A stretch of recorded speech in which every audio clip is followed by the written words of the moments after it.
Game 3 comes to Pittsburgh's magnificent Three River Stadium.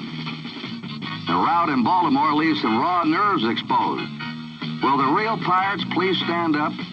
Is the World Series a contest? Did that writer who picked Baltimore in 3 know something? Can Steve Blass stop them? Baltimore starts Mike Cuellar, the crafty Cuban. And the Pirates strike quickly. This hard grounder by Al Oliver follows a double by leadoff man Dave Cash. And when Powell's throw is behind Cuellar, everybody's safe. Now Clemente, hitting behind the runner. Roberto's 37-year-old legs beat the relay to first, and Cash scores.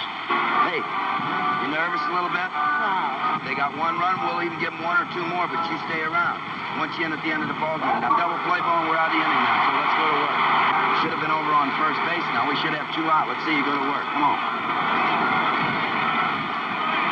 So Cuellar gets Robertson to hit the next one to the right man. A liner to Brooks Robinson, and it's a quick inning-ending double play. So that's how it stands, 1-0 Pittsburgh until the bottom of the 6th. Is the first man to reach second today for the Orioles.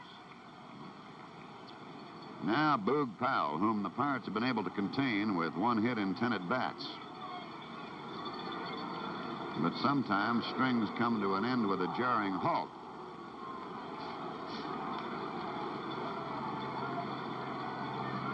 Over in Baltimore, when you hear what sounds like booing, they're saying boo, boog.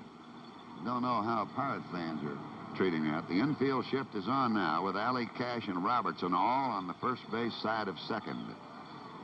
They give Powell everything up the middle in the outfield. Pirates lead 1-0, tying run in Cuellar at second. Ball. They used to give Moose Skowron the same kind of a call at Yankee Stadium. Moose. And Walt Morin also of the Cubs. A ball and no strikes. That's Cuellar at second base.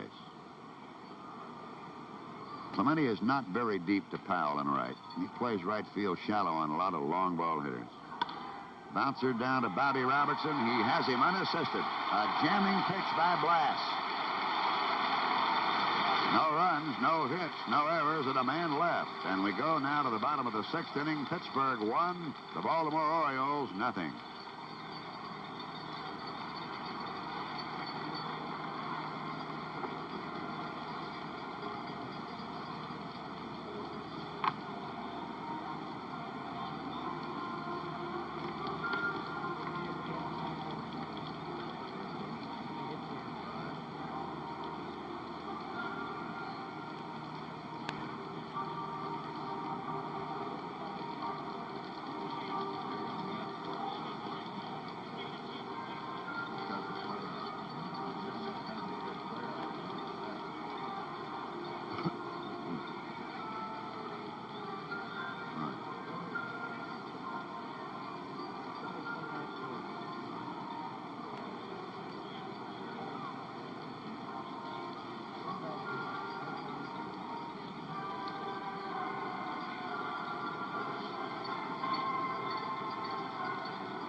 A native of Pittsburgh is Billy Eckstein, and let's go right down to Tony Kubek. Well, one of the most recognizable voices in show business, Mr. B, Billy Eckstein. And Billy, I don't know if you get as nervous as I did before a World Series game when you're saying. This is the World Series. This is the big thing. You automatically get a little bit nervous. As Bob Prince said, a Pittsburgh native, a real Pirates fan. How many ball games do you see a year about, Bill? Well, when I'm in this area, Tony, I usually catch about 10 or 12 ball games. But, yeah, I've been a Pirate fan ever since I was a kid because I was born here. Do you remember that 1960 World Series? Of course. I sang the national anthem then, too. You did? Well, maybe that's a good omen. Sure, I hope so. We're going to bring him in. They're going to win today. 1-0. Blass is throwing the ball real well. That's right. Well, he looks good. He's throwing good soup pitches, you know, and so is Cuellar as far as that goes, boy. But it's going to be a rough one. But we're going to win it. I'm not worried. Billy Eckstein, thank you so much. Great job on the national anthem. Thank you, buddy. My pleasure. Let's go upstairs. Okay, Tony Kubek. Billy Eckstein was talking about the last World Series here. The last game played here was 10-9, Pittsburgh. Sanguin for a strike. Well, the fans are seeing a much different one today. They've waited 11 years. Watch this swing. It'll blow all the air out of the infield. That big, slow change, Cuellar. Actually, if he wants to, he can use 4 or 5 different speeds in a pitch. A real craftsman on the mound. And a base hit in the right center field. It's on the rug, and Redmond will cut it off. And Sanguin going to try for 2. He's there. He's the best running catcher in baseball. In fact, Mickey Cochran was a great runner as a catcher. Used to hit number 3 in that powerful A's lineup. 29, 30, and 31. Then went over with the Tigers. Now watch Sanguin come on in here and hit the dirt. He doesn't hurt you on the bases as a catcher when he gets on. Real hustling effort by Manny Sanguin. And once again, the Pirates have another chance. They've left 7 in this game. They left 14 yesterday. Now Pagan will try to get him over to third. Screwball into the dirt. Pagan doubled and fly to center. One thing, Kurt, as you observed, Sanguin saw that Redmond had to go to his left to get the ball and then turn to make a throw, and he didn't waste any time getting in there. Now if Pagan for the Pirates can move him over to third.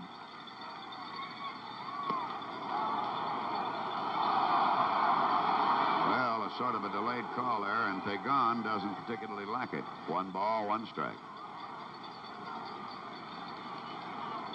Cuellar, of course, a very crafty pitcher. He knows that Pagan's job is to get Sanguin to third on a ground ball off the right side of the diamond. Nobody out. Pirates leading 1-0 in the 6th.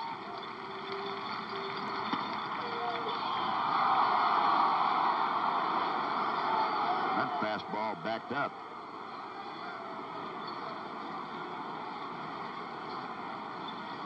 The road runner, as they call Sanguin here, out at second on a leg double. Foul ball.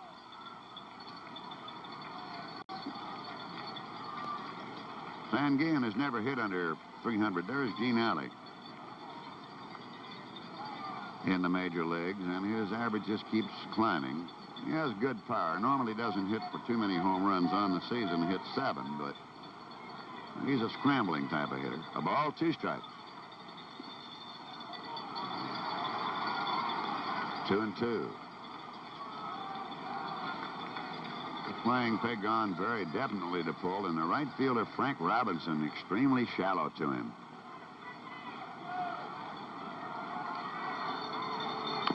Fouled away.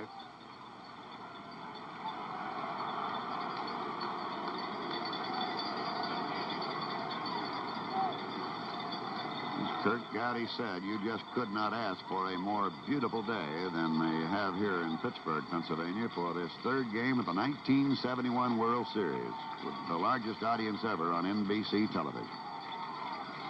And let's hope we have good weather tomorrow night. Ball 2, strike 2. And there's a base hit to left field. Sanguin will score.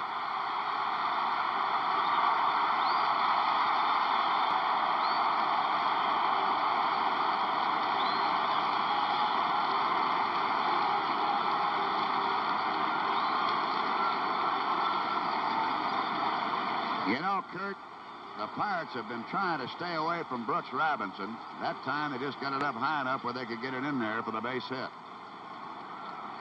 And they finally cash in on a scoring opportunity and give Steve Blass a 2-0 lead to work on.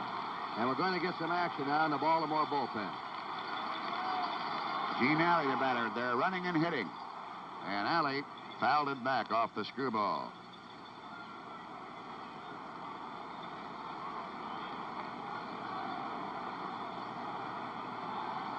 That's Grant Jackson, Bob, the left-hander, and Dave Leonard, the right-hander. The Pirates with Gene Alley have a very fine bat control man at the plate.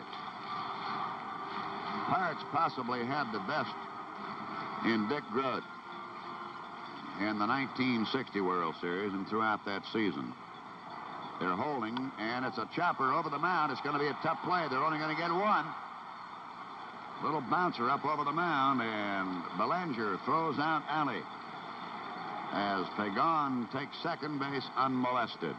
Pirates lead here 2-0 in the bottom half of the 6th inning. And the batter now will be Steve Blass. And one thing that does, basically, is take away the double play. You know, Kurt, time and again, that number 8 batter is so important. He either keeps the rally going or he turns your lineup over. Belanger's done a good job for the Orioles in the number 8 spot this year. Blass to Robinson, to Powell. You've got a number 8 man that can't do anything. You've got about 2 or 3 innings gone a game with a number 8 and number 9 spots in your order. Pirate manager Danny Murtaugh sent Jackie Hernandez out to the Pirate bullpen. He was really running. And we'll see what that will mean a little later on. You must bear in mind that Gene Alley is playing with a bad knee and a bad shoulder. As Dave Cash now stands in an attempt to pick up another big run. Dave has a double in 3 at-bats. The Pirates 2 runs on 6 hits. The Orioles no runs on 1 hit. Blass having tossed a no-hitter through 4 1/3 before, check that, 4 1/3 is right, before Brooks Robinson singled.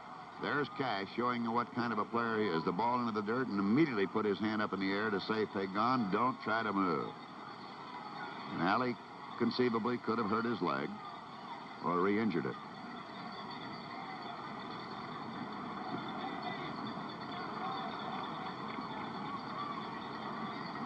One ball, no strikes. That screwball didn't get the corner. 2 balls, no strikes.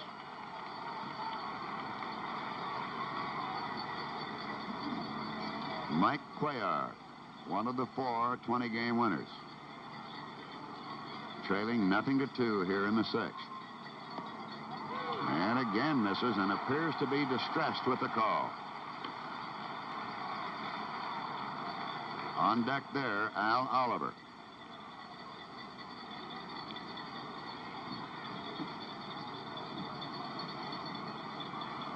And they'll put him on now. That will turn into an intentional walk.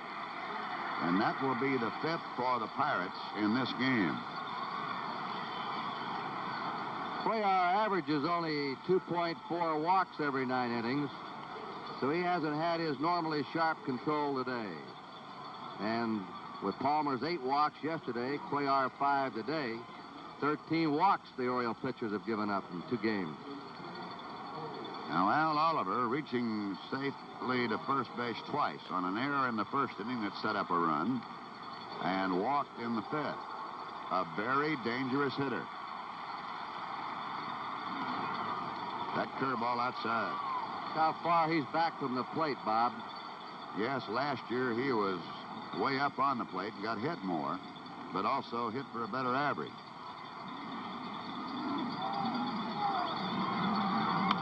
High foul, twisting up off the 3rd base side. It looks like it'll get into the seats at will.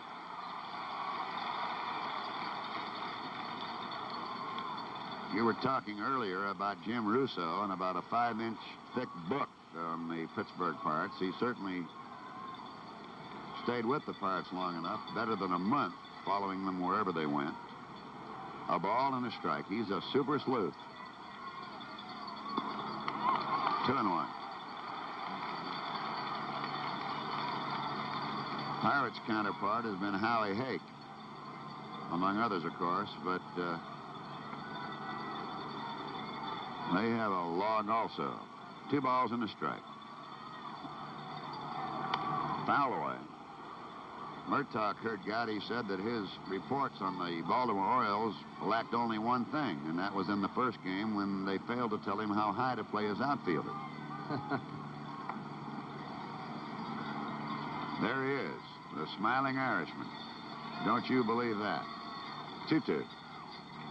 And got him on a change to strike him out. That's number 4, but the Pirates cash a run on 2 hits, no errors, and leave 2 on the pads. At the end of 6, Pittsburgh 2, Baltimore nothing.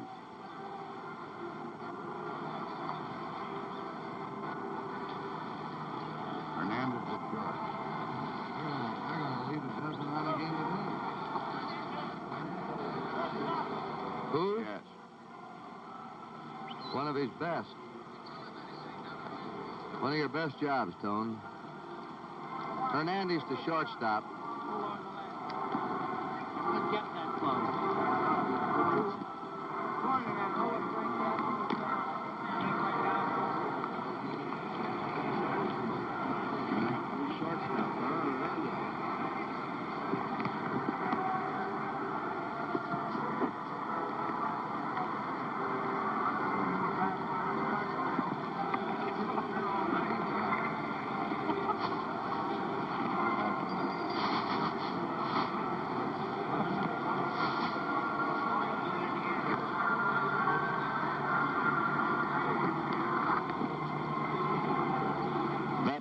Don't forget them. Don't forget the discipline, the teamwork, the ability to learn, the service experience that makes the veteran a valuable, trainable employee. And don't forget the on-the-job training assistance provided by the GI Bill. For information on hiring veterans, call your local state employment service. For training information, call the local Veterans Administration office. Hire experience. When you need people, don't forget, hire the vet. Jackie Hernandez has gone to short. And it's strike one to Frank Robinson, who is 0 for 2. There's Jackie Hernandez. Alley leaving the premises. Apparently re-injured his knee. That ball's out of here. And it's a 2-1 ball game. So Frank Robinson, when the Orioles were trailing 0-3 in the first game, hit a home run to make it 3-1. Really put the wood to that one. That's his second homer of the series. His 8th in World Series competition. Every series he's played in, he's hit at least one home run. He's right on this one. Look at this. The power as he steps forward, hips going out of the way, head down, eyes right on the ball. A perfect home run stroke, a line drive in left field seats.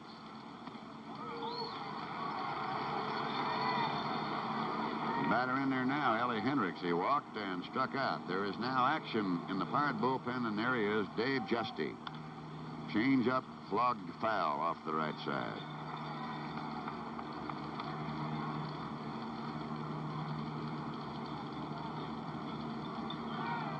Report from trainer Tony Barterome of the Pirates is that Gene Alley twisted his left knee.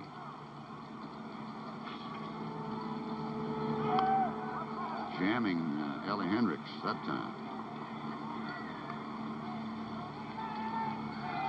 Dave Justy appeared in the game that the Pirates clinched in St. Louis, the National League Championship, or the Eastern Division Championship, and he appeared in all 4 games against the Giants and appeared in the one that clinched, of course, the championship.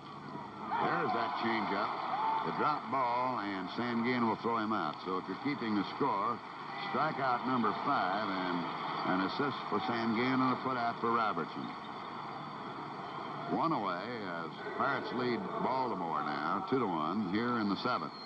And Brooks Robinson fouled out to first and singled. At that time, it marked the 19th straight single for Baltimore in the last 2 games, and this home run here in the 7th changed that streak. Glass starting him off with a fastball. For that homer, I'll continue this, Bob. Foul tip, strike 2. That homer by Frank Robinson, he now has the most hits in the series, 6. Brooks Robinson has 5, and Clemente has 5. They've switched in the Baltimore bullpen to Ed Watt. And Glass picks up a very big strikeout, number 6.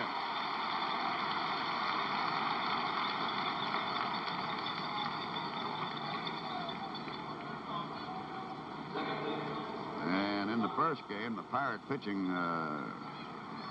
saw 6 strikeouts against Baltimore. And 2 in the second game. The batter is Dave Johnson. Ball outside. Let's watch Blast now. You might want to study him in slow motion, see if he's any different than he was earlier. Still throwing well. Following through, loose. Foul ball back, 1-1.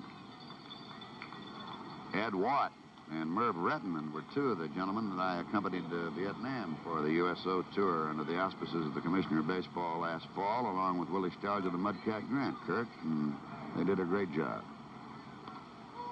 Slider away, 2-1. They'll have another group going over this year from Major League Baseball, touring our service outposts and hospitals in Vietnam. Ball 2, strike 1. 2 out, 2-1 Pittsburgh in the 7th. A chopper hit down to Hernandez on a Bill High hop, and that's the inning. 1 run on the home run by Frank Robinson. Nobody left on the 1 hit, and we go to the bottom of the 7th. The Pirates lead the Orioles by the score of 2-1.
Into the bottom half of the 7th inning, Clemente, Stargell, and Robertson against Mike Cuellar in what might very well be his last. It looks like Arnold.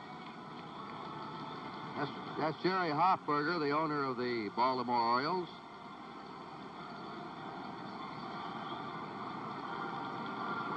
What a job he's done, Kurt, for the Baltimore Ball Club and the fans with Frank Cashin and Jerry Dalton and others. They certainly have turned that Baltimore town around and made them into a great baseball city. Now, they're a smooth functioning organization. And so are the Pirates, or neither club would be here. Clemente, his speed and speed alone set up a run in the 1st inning when he hit what might have been a double play ball, but he legged it out, and on the play, Cash scored. He singled in the 5th. He's 1 for 3. Foul back. He has hit safely now in all 10 World Series games in which he has participated.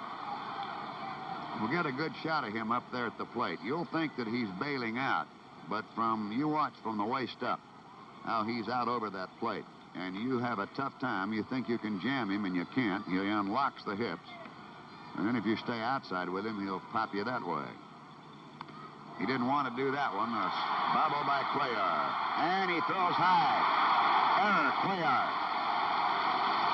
Well, there again is why in sports there's no substitute for speed. This is just a little tapper. But as Cuellar goes to field this ball, he knows he has to hurry against Clemente. So he pushes the throw, pulls foul off the bag. Speed in any sport puts that pressure on the defense, always.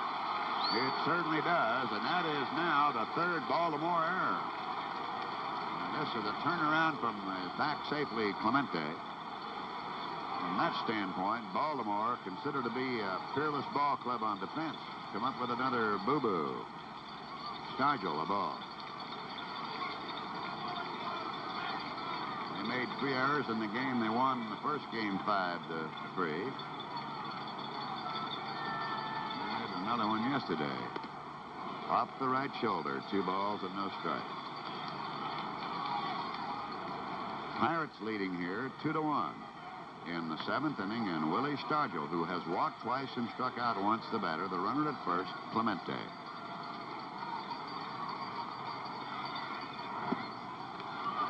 Three and oh. The thing about the Orioles, they can make errors. Here's Earl Weaver, the Oriole manager now. He wants to talk to his pitcher.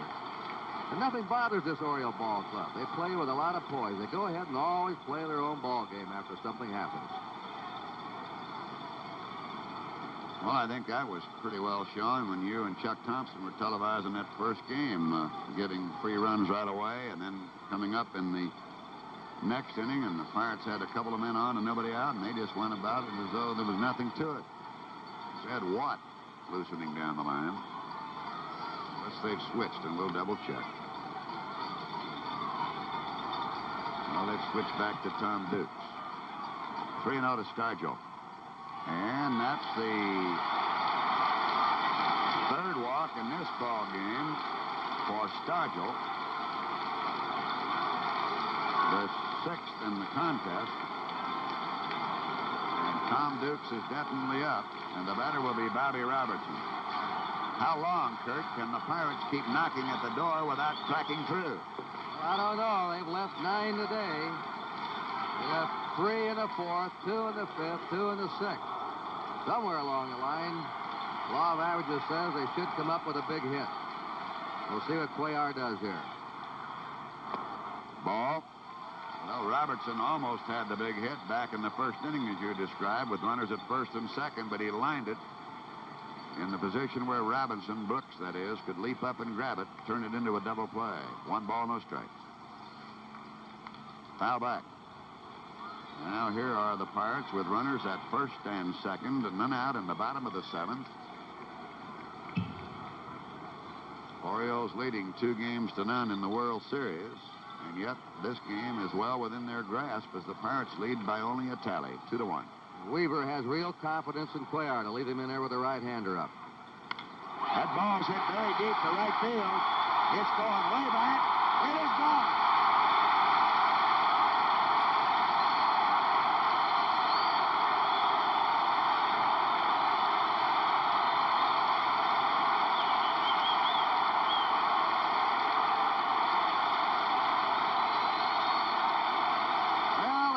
That big hit sometime, and there it is. They just couldn't keep leaving them on. Bob Robertson, who we told you can hit him to all fields, powers this one over the 385 mark in right center. Striding in. And now Weaver goes to the mound, and Bob Robertson, who hit 3 homers in 1 game against the Giants in the playoffs, another homer against the Giants back in Pittsburgh, has now crashed a 3-run homer in the World Series. And Cuellar is being lifted. He was wilder today than normal. He walked 6, so we're going to have a break in the action here at Pittsburgh with a score now. The Pittsburgh Pirates 5 and the Baltimore Orioles 1.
And now a word on behalf of Major League Baseball.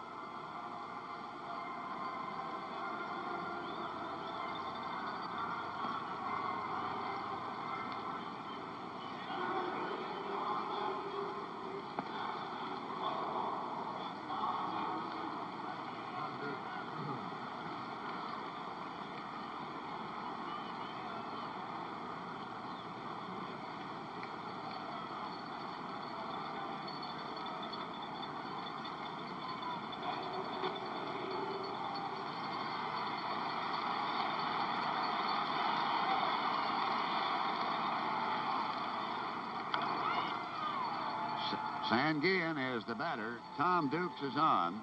He's 6 feet 2, weighs 185, 29 years of age. Born in Knoxville, Tennessee, lives now in Arcadia, California.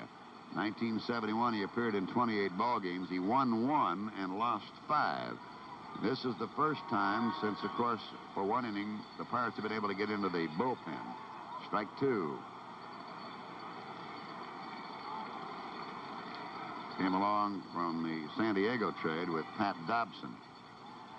This is what Kurt was talking about. Kurt got a little earlier, trying to get into the Baltimore bullpen. We'll see how successful they'll be. 1 and 2. They did get in against Palmer yesterday, but the game was out of control, and they just didn't want to worry about Palmer throwing more than 100 and some odd pitches. Right, he had a little stiffening in his elbow, and that's why they took him out. 2 balls, 2 strikes. The Pirates 5 runs on 7 hits. Baltimore 1 run on 2 hits. Of the 6 walks, this is the first walk they've cashed. That ball's hit out into right field, and Frank Robinson drifting back.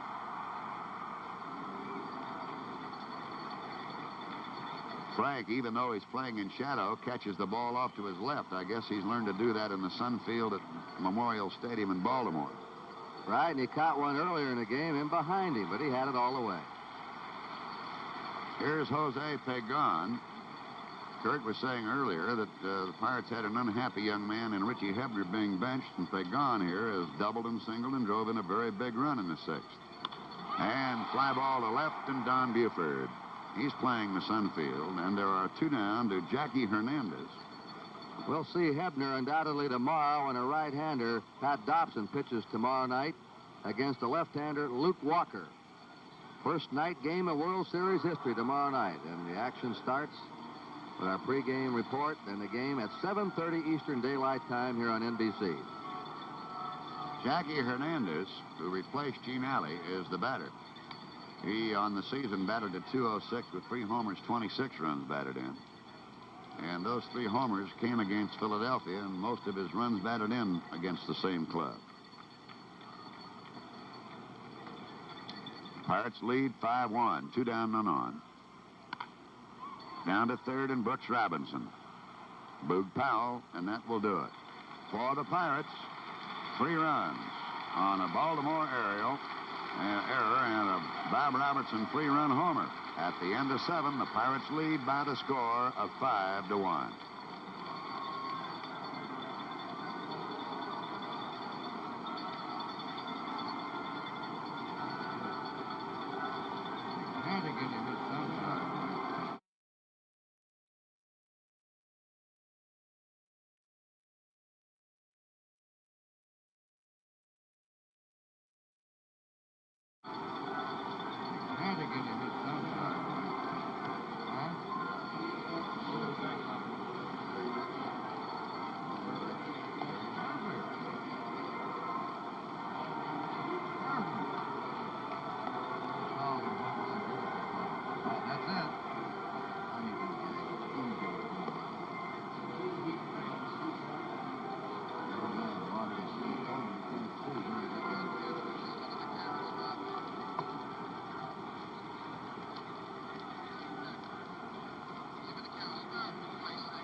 Pretty good-looking rogues gallery there as we now pause for station identification.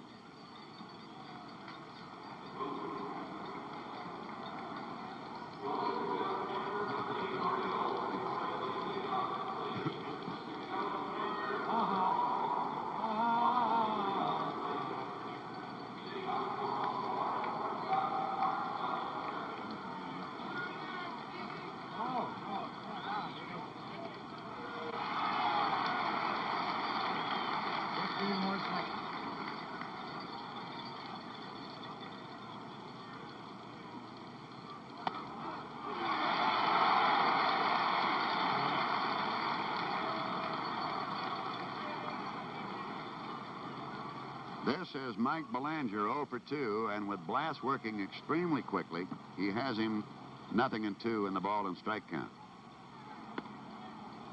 1-2. Ed Watt loosening for the Baltimore Orioles. The scheduled second batter in this inning would be Tom Dukes.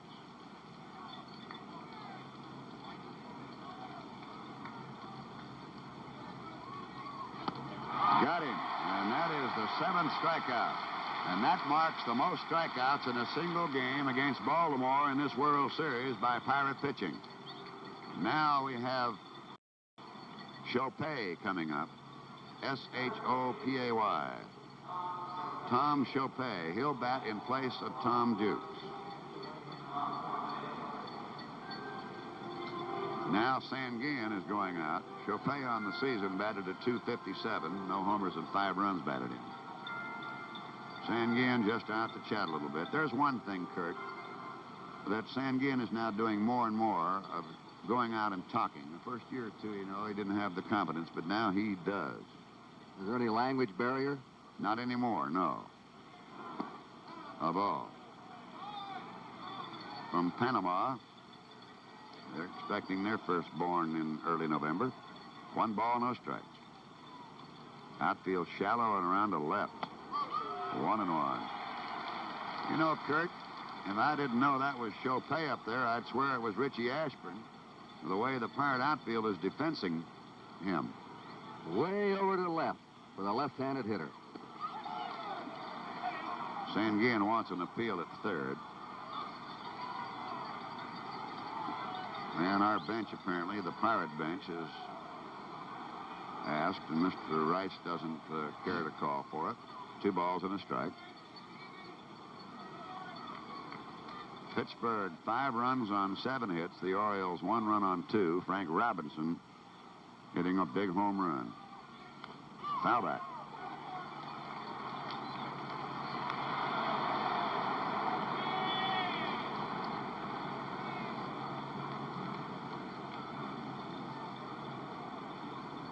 Orioles scoring on a Frank Robinson home run in the 7th, but the Pirates came right back with Bob Robertson for a 3-run homer. Back to Blass and a comebacker. He had that glove waiting for that one. Looked like a catcher setting up a target. One thing, it might be a bit premature, Kurt, but we can alert our NBC cameraman to be ready. In the event Blass is to win this game, an isolated shot on Blass for what could be the 3rd out of the inning to win it, you might see Nijinsky 17,000 miles straight up. He flies all over the place. They call him Nervous. Buford a ball.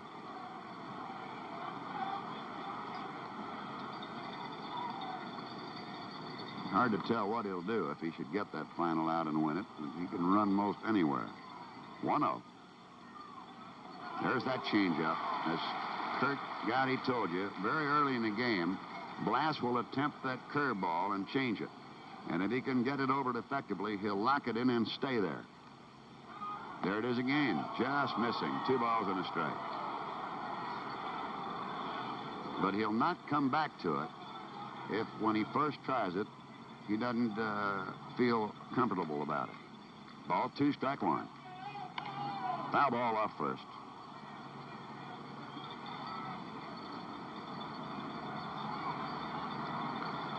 Pirates, 5 runs on 7 hits. Baltimore, 1 run on 2 hits. Baltimore has committed 3 errors. Just as they did in each game. Not that many, but it's an uncommon number of errors for Baltimore. Ball 2, strike 2, 2 out, none on in the 8th. There's the changeup, and Bobby Robertson has to let it play him nicely on the Blass. Good play by Bob Robertson. Very steady fielding first baseman for the Pirates. Yes, sir. He had to let that ball play him, which no infielder likes to do. So at the end of 7 1/2 innings, Pittsburgh 5 and the Baltimore Orioles 1.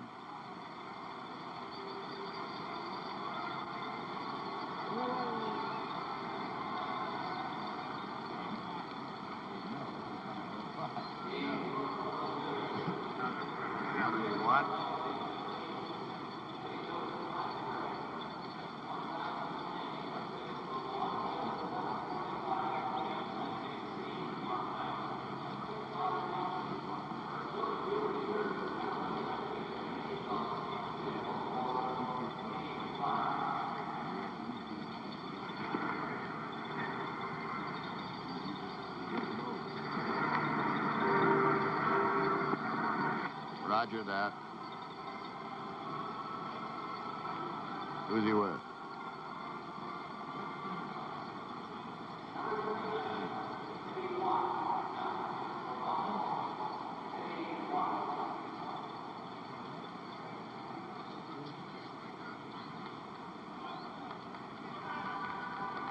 Let's go to Tony Kubek. With me, the Commissioner of Baseball, Commissioner Bowie Kuhn. Mr. Commissioner, tomorrow a very historic event in baseball, the first night game ever. It is a historic event, Tony. I'm really looking forward to it. I have favored the idea of having this night game in the World Series. We're going to have it. I think it's going to prove to be maybe the greatest sports show we've ever had at night in our television history. And then looking forward to next year, 3 night games. Yes, I think during the weekdays, if you can play the games at night, you have the best opportunity to make the game available to the children who are otherwise in school during the day, and the dad who's working during the day. They can come over night and see the game. On the weekends, the day is fine because they can see it there. I'm looking forward to it. Mr. Commissioner, I was talking to Danny Murtaugh before the ball game, and he feels the Achilles tendon, if there is one, on this Oriole team, is their bullpen. They're finally getting into this bullpen. Well, we haven't seen much of it up to now. That's true. We are seeing a little. It's pretty hard to find the Achilles tendon on the Baltimore club, in my judgment. And a standing ovation for Steve Blass. Mr. Commissioner, thank you so much. Thank you, Tony. Let's go back upstairs. Steve Blass has given the Pirates one of the 2 things they needed.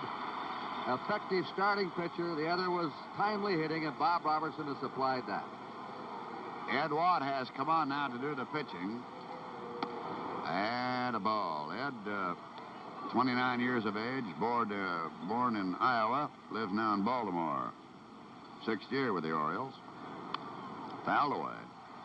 This is his 4th series in appearances. He has an 0-2 record. In 1971, he won 3 and lost 1 and had 11 saves with an ERA of 1.82.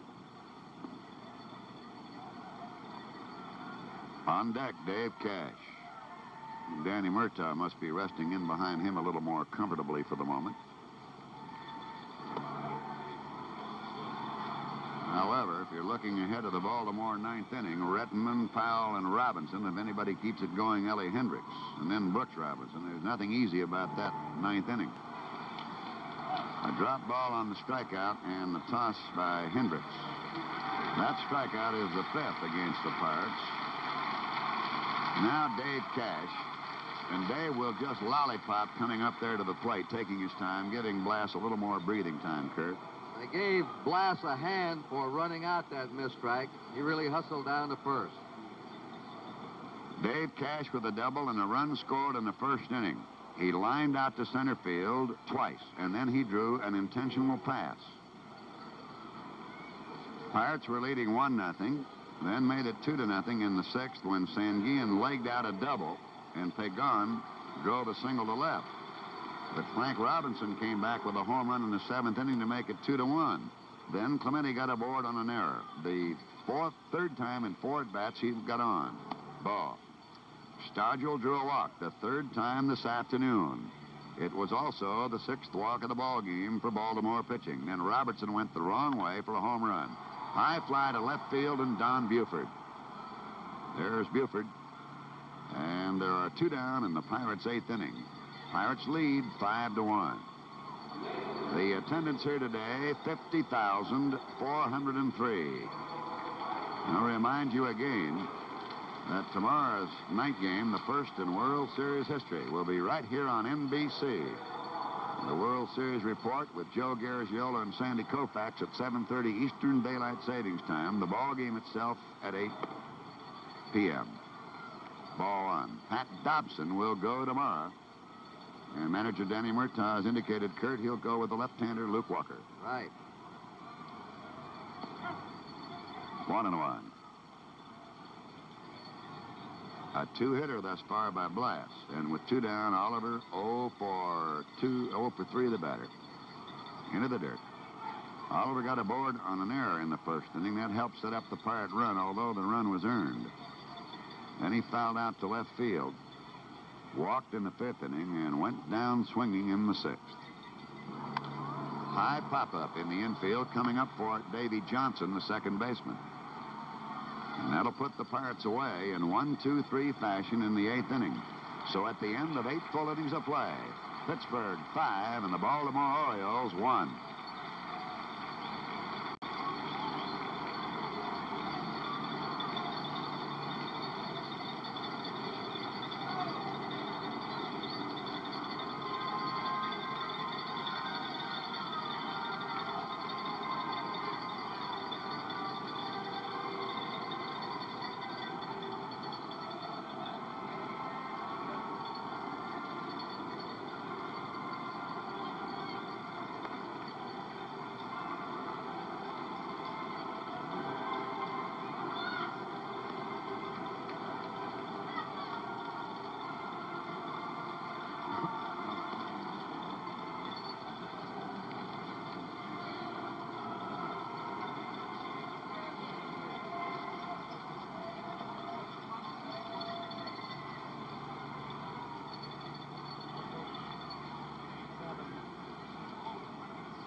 Later tonight, watch Sarge, starring the great George Kennedy, the police detective turned priest, help a mentally confused girl solve her identity.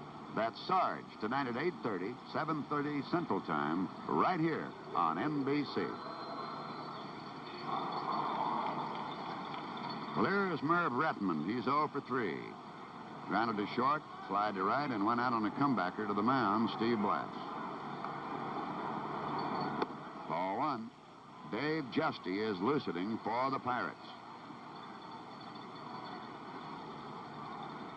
This is a tough time in a ball game for any pitcher, smelling the victory, waiting to get the roses in the vase or the vase, whichever you prefer. There's Justy. And in a World Series, it's even more difficult. Blass started his windup as Rettenman stepped out. 1 ball, no strikes. Rettenman, a coy little individual, he could very well be trying to upset Blass's timing. Try anything. He's a very heady ball player.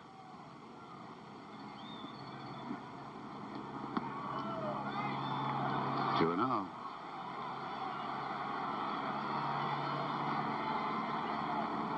$50,403 looking on here at Three River Stadium. Strike. Opportunity. We wish to thank Alan Roth of NBC for our stats and our production stage manager, Jim O'Gorman. 2 balls and a strike. What a slider.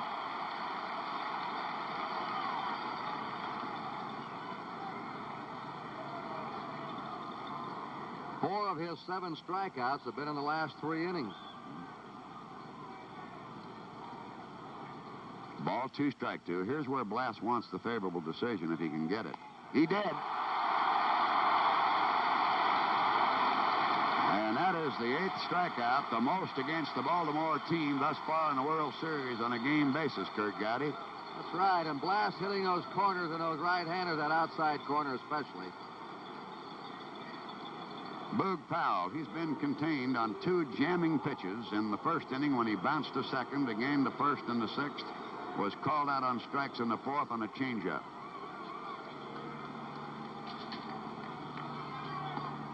Strike. The infield shift is on. Hernandez, Cash, and Robertson are all on the first base side of 2nd to Boog Powell. They'll give him anything to left field. Just defying him, really, to hit through it. Kurt, your old friend Ted Williams of Boston hit through it enough. What a changeup. A beautiful changeup for Steve Blass. Here's Powell. Watch this changeup now. Way out in front, the ball dropped off. That's right, Ted defied the shift. He didn't want to bother what he said was his normal swing and try and change it. But in his later years, he did go to left field on occasions. No balls, 2 strikes. 1 out, none on, 9th inning. Came back with his fastball, 1-2.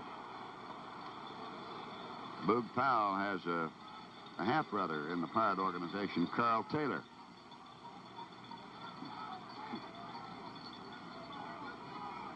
1 ball, 2 strikes. Man, he is some kind of big. 2-2.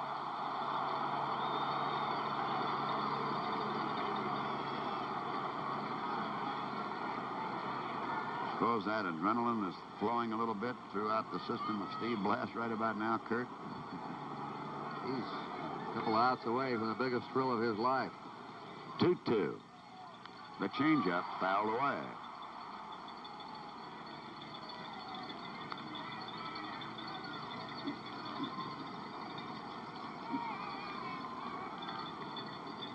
Well, if we get down to the final out of this inning, in which Blass looks like he really has the chance to stow it away, Lou Cusrow and Harry Coyle will be right on top of it with our fine NBC crew, and you'll see Blass almost disintegrate out on the mound on the final out.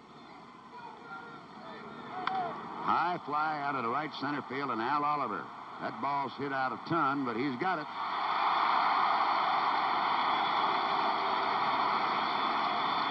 Played it well.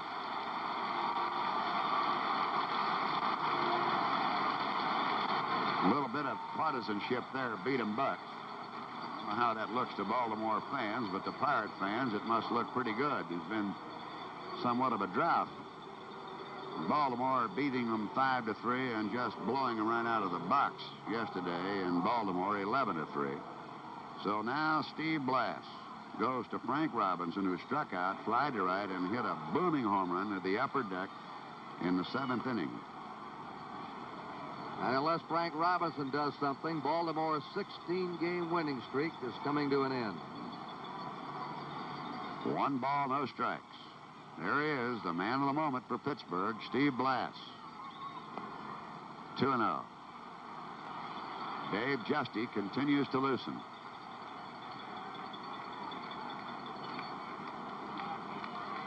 Blass off the mound. You saw him go to his mouth there, but he was off the mound. You can do that there. Then you can come back up on there and dry it off. 2 balls, no strikes. 2-1. Boy, Kurt, thus far, he's pitched beautifully. In and out, down and away, and that changeup. Right, he's walked only 2, and when he's got behind 2-0, he's come back in with a strike consistently. And a good strike. 2 balls, 1 strike. Ground ball, base hit up the middle. So Frank Robinson refuses to bend and gets right in there. Join Barbara Walters, Joe Garagiola, Frank Blair, and the entire staff in welcoming new host Frank McGee to Today, every morning, right here on NBC.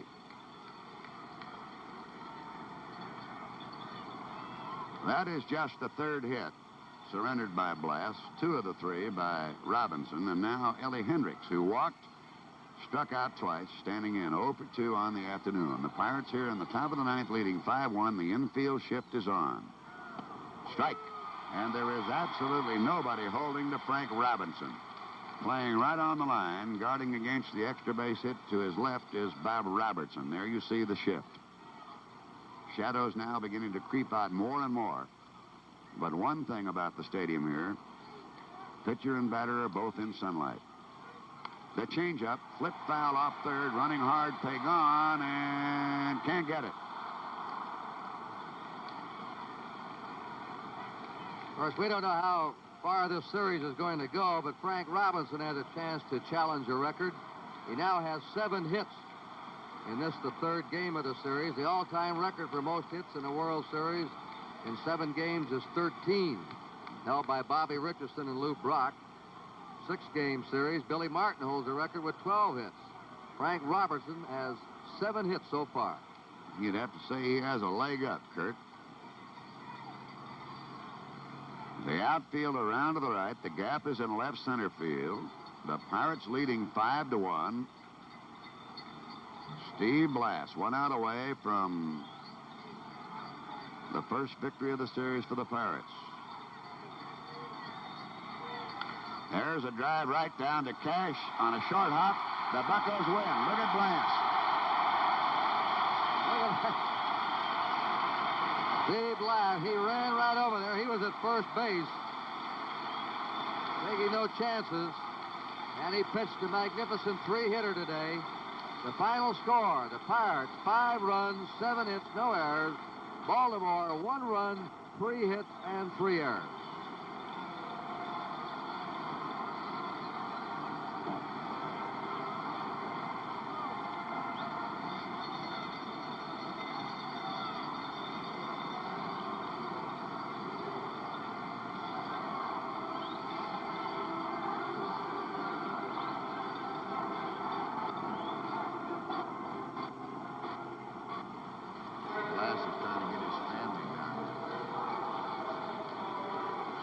His father wants to get down and see him, and Steve is trying to get him down. There's his dog down in the meadow.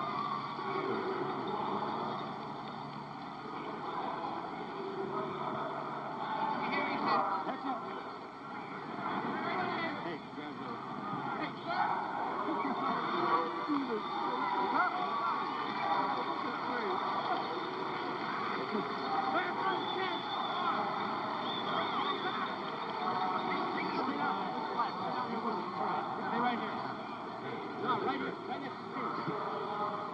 All right, let's go down to Tony Kubek.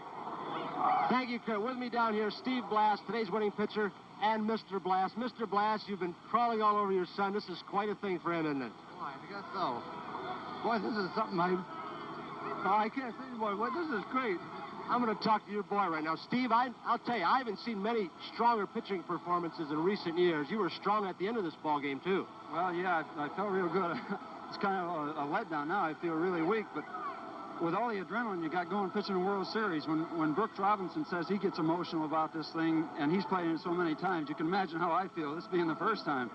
You know, Steve, people are going to remember that Robertson home run, of course, but a play before that early in the inning when Roberto Clemente hit a ball back to the pitcher, he ran the ball out very hard, and that was quite an inspirational thing for your team right then. Yes, it does. Well, he's done it for so many years that we come to expect it, and that's just the way he plays baseball. You think your dad want to come in here right now and talk to us? Continue to review the action here at the World Series right after this message.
Pirates were humbled yesterday, and let me get the mic over here.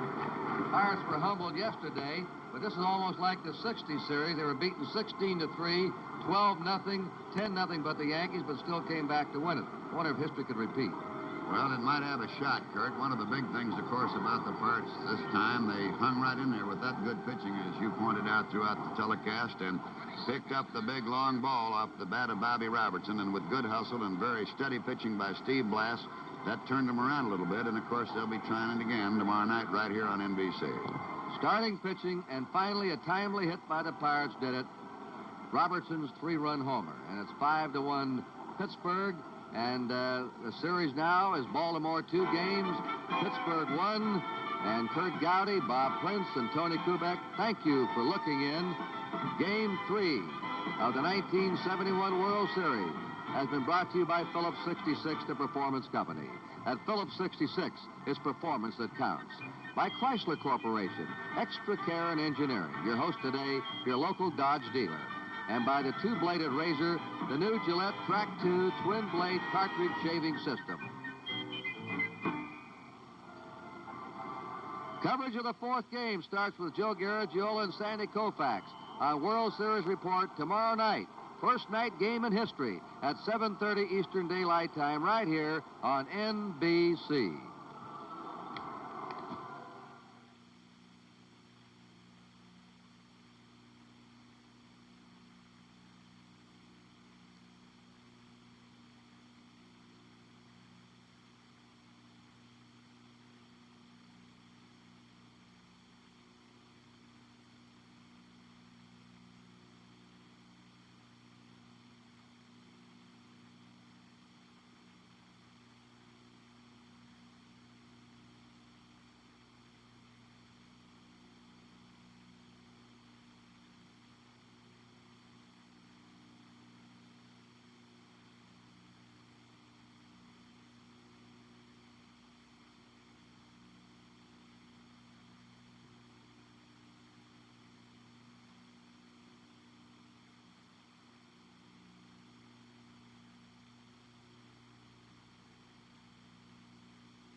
boot and a popper. Well, home run. Let's go.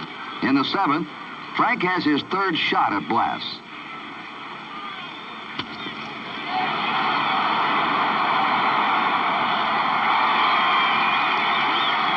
There's one, boys. There's one.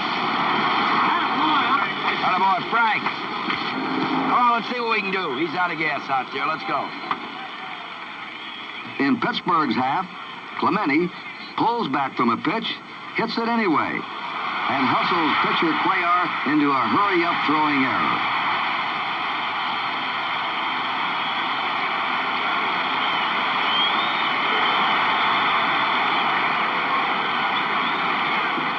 Oh, we're back in the ball game. We're only 1 run down. No, we made a mistake. We let the guy get on, and the ball hit back to you. We can't afford to have 2 men on base with that big guy coming up. Come on, settle down. Keep us right in the ball game, Mike. We'll win the son of a gun. Come on. Stargell, with 3 walks in the first 2 games, gets 3 more in the 3rd game. And now with 2 on, nobody out, the wheels are turning. Coach Frank Osiak flashing the bunt sign, not once, but twice. And Bob Robertson, who never bunted all year, oblivious of all the deep thinkers. Clemente on second seems to be calling for time. But it's too late. The pitcher in his motion, and Robertson makes his own strategy. An opposite field home run for 3 big ones. Let's play it one more time. Looking at it from center field, Clemente clearly wants a break in the action. But the second base umpire, Jim Odom, has his own ideas. Well, Clemente turned around and tried to call time, and under ordinary circumstances, he would have been given time. But Cuellar was in his pitching position, pitching motion, and it was just too late. He couldn't give it to him. So does Bob Robertson. Maybe I looked away a little bit too soon on his sign because I was very anxious to get a base hit in that situation. And Willie Stargell was the first one to shake my hand. He said, "That'll way to bunt the ball, Hoss." And Roberto Clemente. When he gave this sign, I was looking at the Stargell. I was trying to tell Stargell to be alive for the line drive. The only thing I was concerned was about the hit and run, and that's the reason I was going to call for time. That's all for Cuellar. Go ahead, Mike. Next time. Get him next time. We're going to score. I know we're going to score 3. Gosh, darn, 3 errors for crying out loud. Go right after him now, Tom. Right on after him. 1, 2, 3. Let's go. But Steve Blass keeps firing the out pitch with body English. And when the last out is made, Steve has a 3-hitter. The Orioles win streak ends at 15. And the final score, Pittsburgh 5, Baltimore 1.